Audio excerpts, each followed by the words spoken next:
Hello there and welcome to this vlog of February 2024.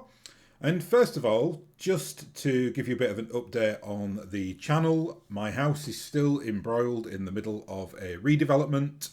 I don't think I've put a video out for a few weeks. It's just really not possible. This is actually the only room in the house that is now just like okay.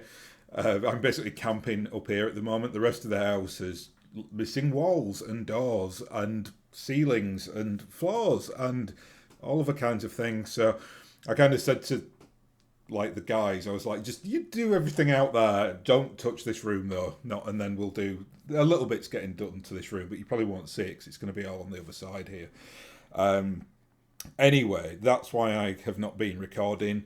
I am though still recording with DFA. I do manage to get in a very late night recording with them because even though I think they go out usually on a Sunday, I think we're usually recording those on like a Wednesday night, and for me it's like 3 o'clock in the morning. Uh, Not to spoil the illusion too much, but there you are. Um, but something came up today. It's quite late at night now, and I've just got back home, so I thought, oh, this is interesting. I can maybe get in a cheeky video as well while the builders aren't in here. So, and I think it is a topic worth discussing. It's a topic that follows on from something that I discussed a few months ago when CGL announced that they were doing pre-painted miniatures, which I quite controversially said were not for me. I still really haven't changed my opinion on that. If you're interested in my hot take on that, I think the video was from like 3 months ago. I probably titled something like, pre-painted minis are a bad idea. I kind of went into a lot of the optics on why I didn't like it. I know a lot of people were saying like, oh, it's just annoying because I'm going to have to strip the miniature. I kind of took a little bit of a different line, which was, I think BattleTech needs to kind of, find its maturity now and become a more wargaming centric game.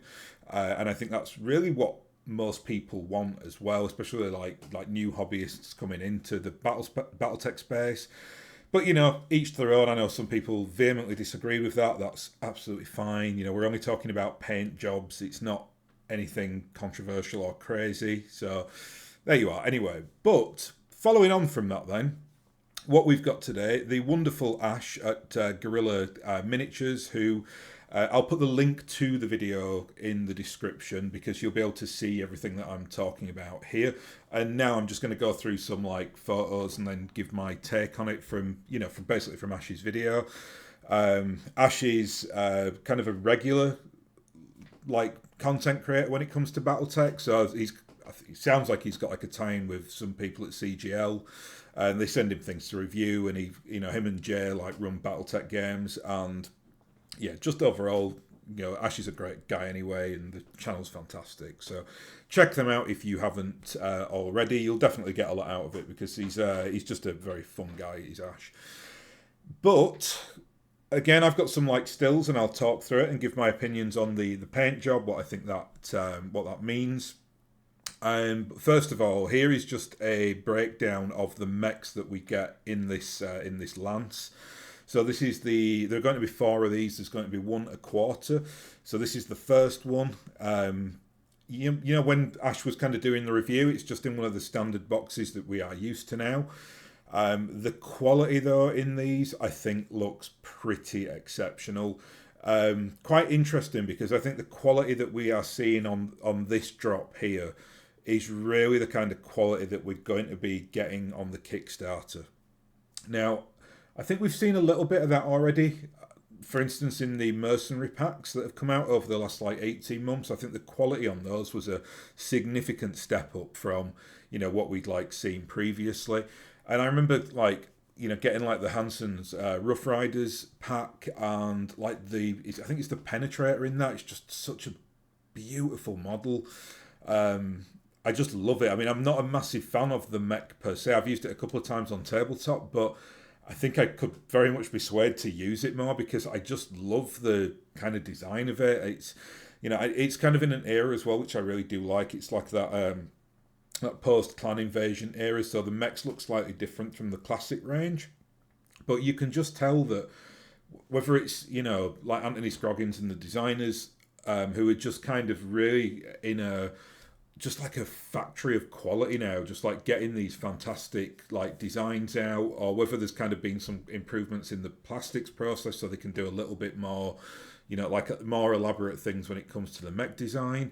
It's just noticeable. And just to be clear, I never thought the other Kickstarters were bad. I thought they were fantastic as well. But you get those like incremental gains, I think, with every pack that comes out. So, you know, really like every like set of plastics that we're getting at the moment, I think they look like, you know, maybe 1 to 2% better than the previous range, which is really, really encouraging because that, you know, I think even already the way that like Catalyst have done this over the last few years, it's now rivaling, you know, anything that you'd get from like Games Workshop. I think the only exception is that obviously Games Workshop, I think everything there comes on sprues, so you've got to kind of model your own miniatures, and that means that they're kind of easier to proxy, and that you can have like miniatures doing different things. You can obviously do that with the BattleTech miniatures as well, but as a rule, all the BattleTech miniatures in the packs thus far have come as one single piece. So, you know, they're more limited basically in what you can do in terms of their, you know, like the way that they are posed. There are exceptions to that. There have been a multitude now of the special edition single mechs that you can get, and you can position those, and you get like multiple legs and arms, and that you can do different things on.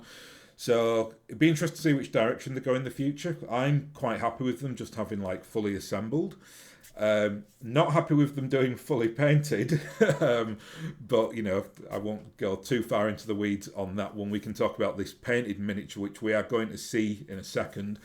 It is here, if you're looking at the little list here, it's the Orion that's pre-painted, which is the K variant, which is Alexander Kerensky's variant of the Orion. This is very much Alexander Kerensky's mech, you know, and I think as well it's such a, you know, it's an iconic mech and an iconic character of, you know, one of the kind of fundamental characters of BattleTech. So it's a good choice for them to kind of give such an iconic character. If they're going to give anyone like the official paint job from the Star League, it should be Kerensky. So that I'm fine with, and the other three miniatures are unpainted. Again, I won't rehash all my arguments against this, but the rest of the miniatures aren't painted, which again I think is just a slightly odd situation going on. The other three miniatures that we'll look at today, then it's the Atlas II, the Thunderhawk, and the Phoenix Hawk. And the Phoenix Hawk is I believe it's the PXH-1B anyway, which is the Star League era Phoenix Hawk. It's the one that's got like the I think it's got like an L laser in its arm and an L laser on its shoulder, and like maybe an ERL laser. I can't remember, but it's a pretty nifty double heat synced like old school version of the Phoenix Hawk that does that. The model looks actually pretty damn good as well. So let's have a look. So here we are. You know, drum roll, please. I'm just going to zoom in on the Orion there, so we can just have a proper look at him. So, okay, first thing to say is it's actually a very, very decently painted miniature, right? Like, I mean, when you kind of put this into context against like the old, you know, which I was never really kind of, you know, I'd fallen out of BattleTech when all this happened, but when, I think, was it WizKids did all those like pre-painted miniatures and they just looked awful. I mean, this is obviously light years in front of that, both in terms of miniature and paint job. So, you know, if we're just going to talk about core quality, it's there. It's actually significantly better than I thought it would be. You can see there's like really kind of nice detail around here with the like yellow like paneling around the like the view screen. They've even kind of put in the kind of blue for the lasers. You know, even just again, you look at like the LRM 15 there. It's got those like little green side panels. You know, it's a good effort. I mean, if I'd painted that, I'd be like, oh yeah, fine, great. It's actually, I think I tend to weather my mechs a little bit. So when I'm kind of putting the wash on, I'll kind of leave them a bit stained, just in the, you know, the kind of knowledge that that's like all the grease and the oil and the dirt from the mech. So I don't like to clean the panels up too much. I like it to look a little bit more like grungy. This mech though looks like right off the shop floor. You can see here like on the panel in there, it's pretty much pristine.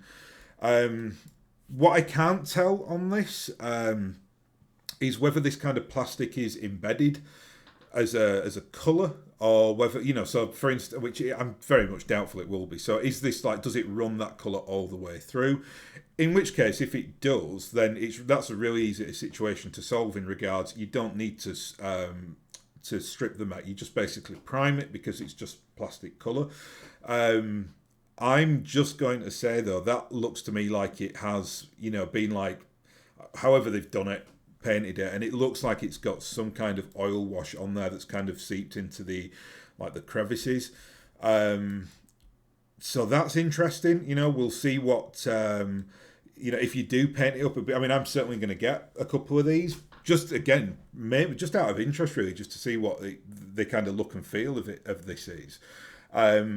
I will as well. I think if I get two of them, I think I will just keep one in this colour scheme. It is absolutely good enough if you base it to be Kerensky's mech. Now, another point to note is, if you know your BattleTech history, you know that Theodore Kurita actually gets this mech like hundreds of years later. So you can basically make like a Kuritan force and stick this in there and just play it as a Kurita mech, really. So, you don't have to, or you can do it and then put a couple of like Kuritan decals on there or whatever. That could be an interesting way to go.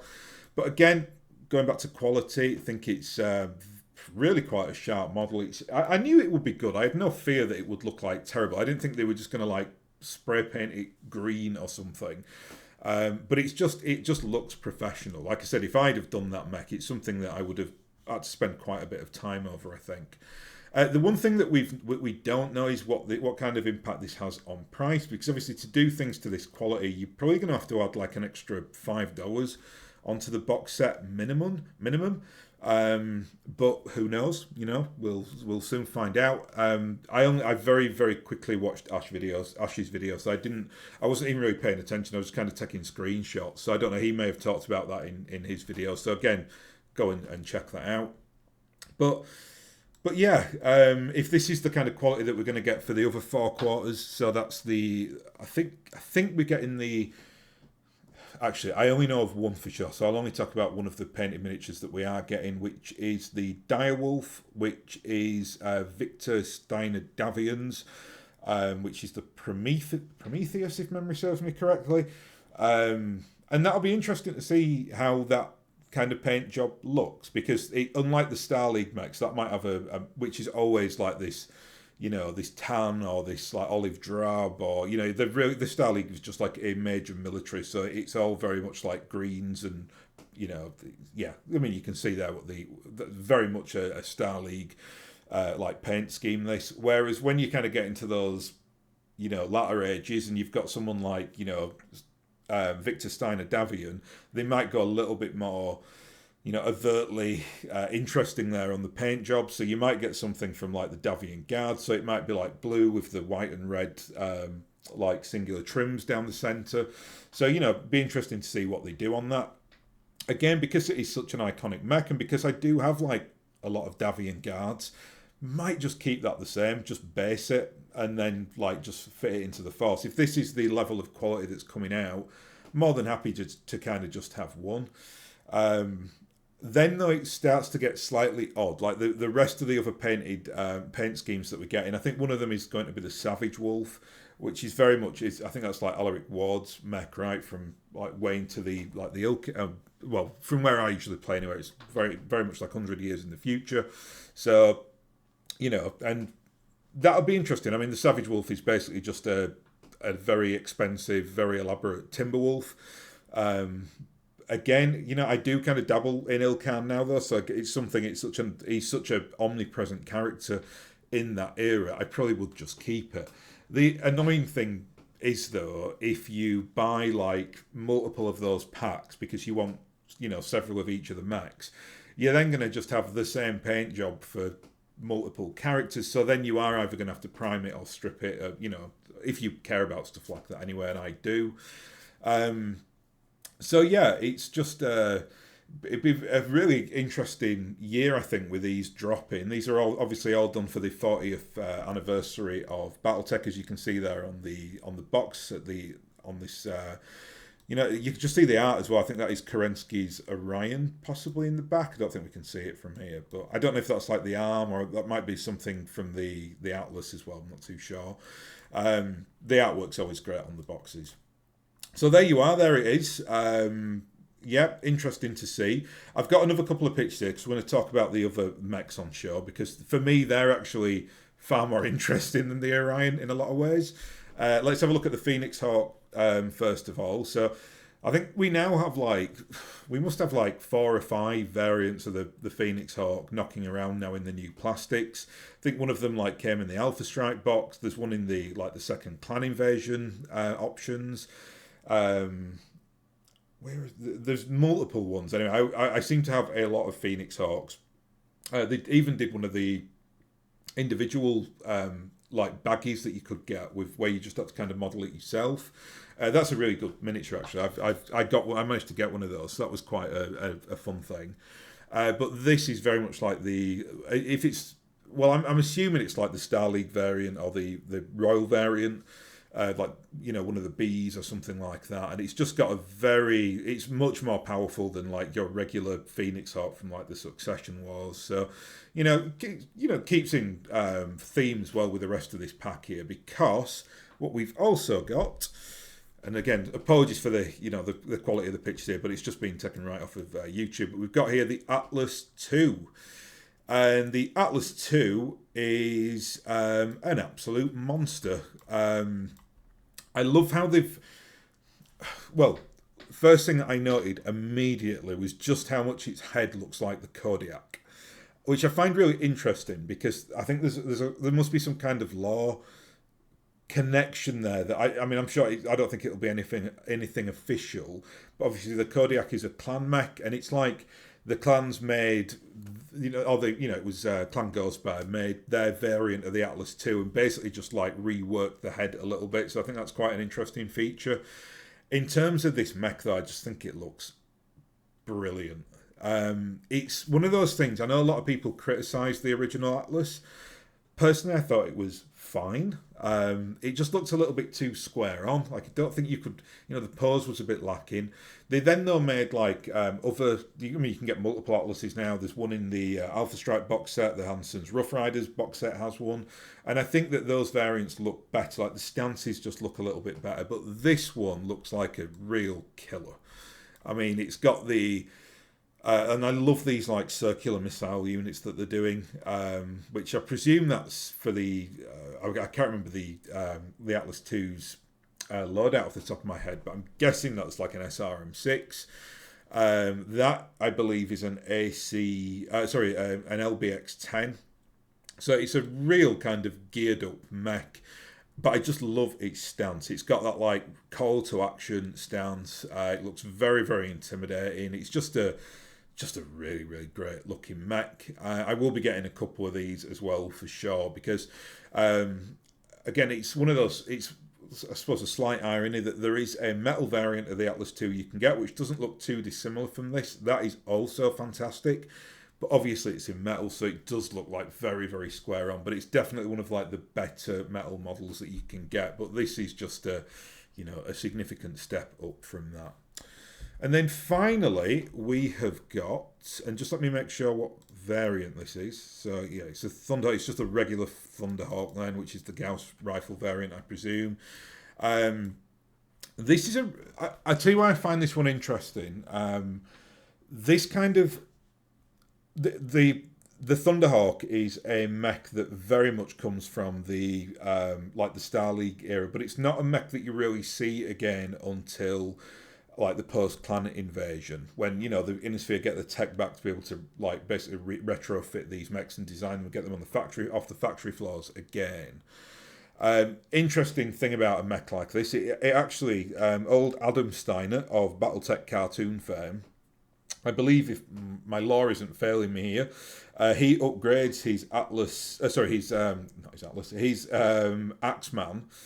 Remember, he's got the 2N variant with the LRMs on the shoulders, so very iconic mech really in BattleTech.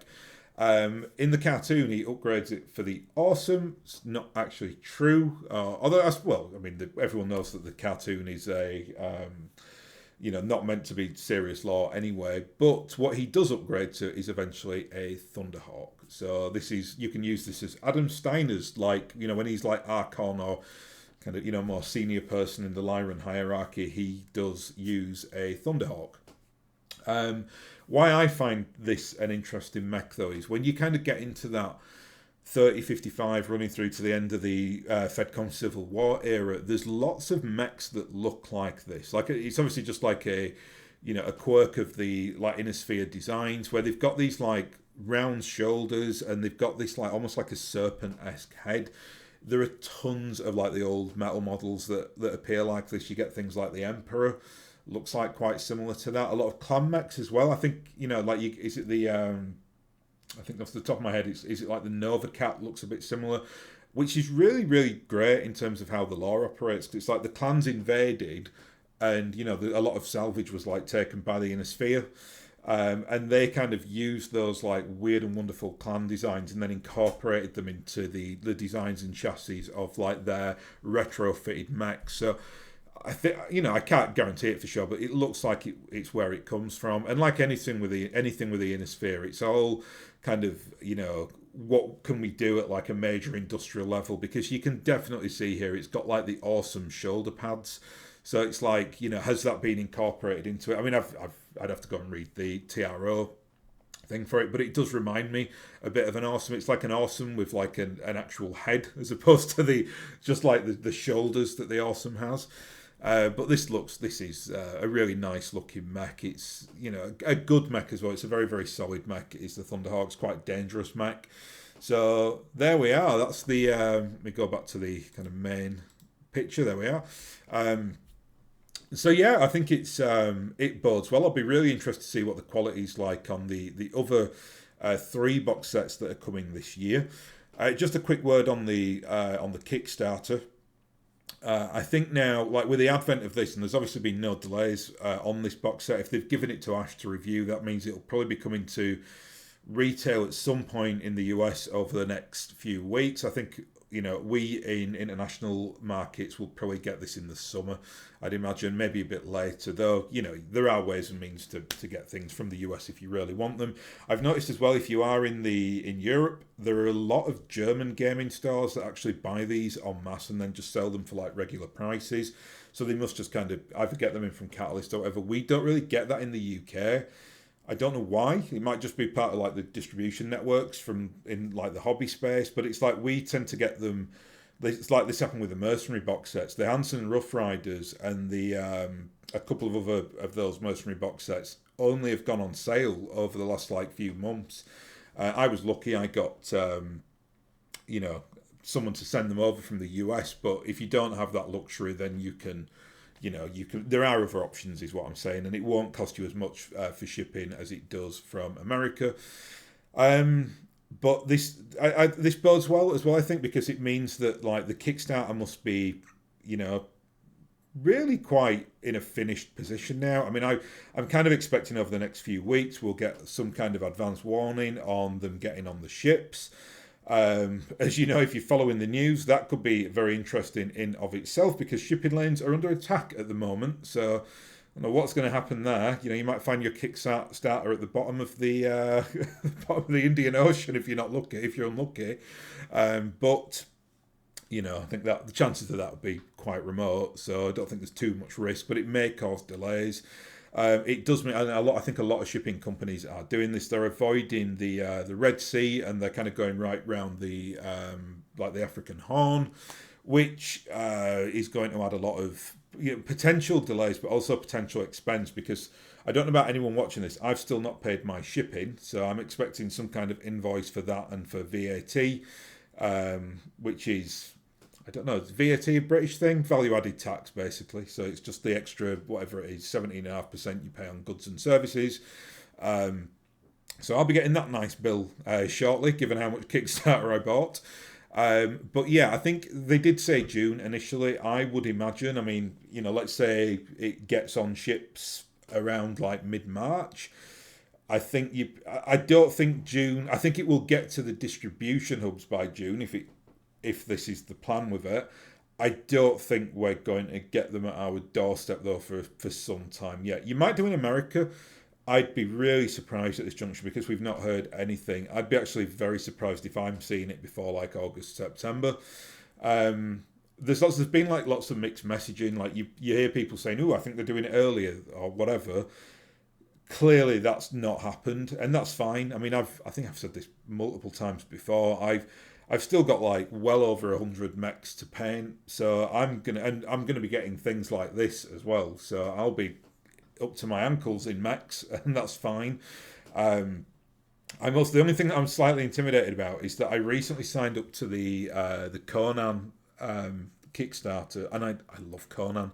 It's one of my like secret hobby pleasures. Not hobby really, but you know, like I've got like full series of like the old like Conan books from the 30s, and it's just so silly and derpy, and I love it. But there is a Kickstarter that looks really fantastic. I nearly got it the last time. It's been a Kickstarter for a few years, but they've kind of reissued it all where you can just get everything. And I kind of just went all in, and I'm getting like hundreds of miniatures for that as well. But that should be coming next January. So I'm slightly intimidated that across like maybe a 4 or 5 month window, I might be getting close to what it is, might be like 800 miniatures, something like that. So yeah, that should keep me in business for quite a few years, I think. So that's good anyway. I'm not complaining. It's just quite intimidating to get that much through and then kind of have to prep it all, prime it all, and then kind of get it all onto a painting table. So that's it anyway. Hopefully, the delays to either the Kickstarter or these won't, be happening. And the next one that drops, which I think is the one with the Prometheus in it, so that's the one with the Direwolf. Off the top of my head, I can't remember what else is in there. But that should be coming if you say that second quarter, so that will probably drop in and around like May time, something like that. So I might do a similar video if someone like Ash gets the review, and then we can have a look. Anyway, I will leave it there. I will thank you very much for watching, and I'll hopefully catch you again next time.